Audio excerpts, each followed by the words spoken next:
Hello ପିଲାମାନେ, ଓଡ଼ିଶା ଆଦର୍ଶ ବିଦ୍ୟାଳୟ entrance class ଷଷ୍ଠ ପାଇଁ ମୁଁ ଆଜି କିଛି ବିଜ୍ଞାନ ଆଉ ସାମାଜିକ ବିଷୟରେ କିଛି କୋଶ୍ଚିନ୍କୁ ଡିସ୍କସନ୍ କରିବା।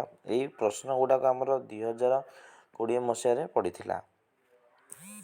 ଦେଖ, ପ୍ରଥମ ହେଉଛି ଭିଟାମିନ୍ ସିର ଅଭାବରେ କେଉଁ ରୋଗ ହୁଏ? ସ୍କର୍ବି। ପେଡ଼ିଆଟ୍ରିସିଆନ୍ ଦ୍ୱାରା କେଉଁ ପ୍ରକାର ରୋଗୀଙ୍କ ଚିକିତ୍ସା କରାଯାଏ? ପିଲାମାନେ, ଦୂରତାର ମାନକ ଏକକ କ'ଣ? ପିଲାମାନେ କହିଲ, ମିଟର। ଖପୁରିରେ ଏକମାତ୍ର ଗତିଶୀଳ ଅସ୍ଥିର ନାମ କ'ଣ? ନିମ୍ନ କଳାପାଟି। ଏହିମାନଙ୍କ ମଧ୍ୟରୁ କାହାକୁ ସର୍ବବ୍ୟାପକ ଦ୍ରାବକ କୁହାଯାଏ? ଉତ୍ତର ହେଉଛି ଜଳ।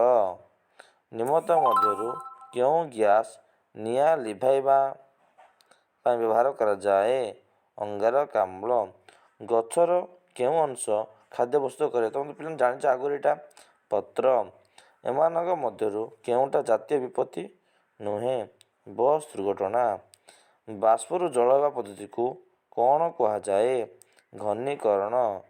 ଜୈବ ନ୍ୟୁନୀକରଣ ଅଳିଆ ପାଇଁ କେଉଁ ଡଷ୍ଟବିନ୍ ବ୍ୟବହାର କରାଯାଏ? Very important. ସବୁଜ। ଏମାନଙ୍କ ମଧ୍ୟରୁ କେଉଁ କାଣ୍ଡକୁ ଆମେ ଖାଉଛୁ? ଅଦା। କଦଳୀ ଗୋଟେ ଫଳ, ମୋତେ ଏଇଟା ଅଦାଟା ହେଉଛି କାଣ୍ଡଟା, ଗଛର କାଣ୍ଡ। ଏମାନଙ୍କ ମଧ୍ୟରୁ କିଏ ବୈଜ୍ଞାନିକ ନୁହନ୍ତି? କାର୍ଲମାର୍କ୍ସ। ମନୁଷ୍ୟ ଶରୀରରେ ସମୁଦାୟ କେତୋଟି ଜ୍ଞାନେନ୍ଦ୍ରିୟ ରହିଛି? 5ଟି। ଭାରତର ବର୍ତ୍ତମାନ ରାଜ୍ୟର ନାମ କେତୋଟି ରାଜ୍ୟ ରହିଛି? 28ଟି। ଭାରତର ପ୍ରବେଶ ଦ୍ୱାର କେଉଁଠାରେ ଅବସ୍ଥିତ? ମୁମ୍ବାଇ।